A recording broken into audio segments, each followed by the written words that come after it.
Lord. Yes, if all things fail, prayers won't. Diba? Parang kung tayo, we spend hours and hours on, watching social media, TikTok, etc., playing games, going out with friends. What's 10 minutes of prayer?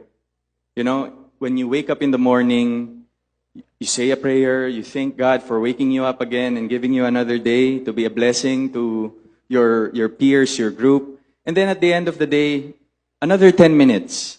Diba? Another 10 minutes to thank God that you were able to survive that day. I think that's a good practice. So, to keep your sanity. Sure. And then, the second non-negotiable, like what I've said a while ago, na at the end of the day, no one will help you but yourselves. Kasi personally, I came from a very bad place beginning the year 2020.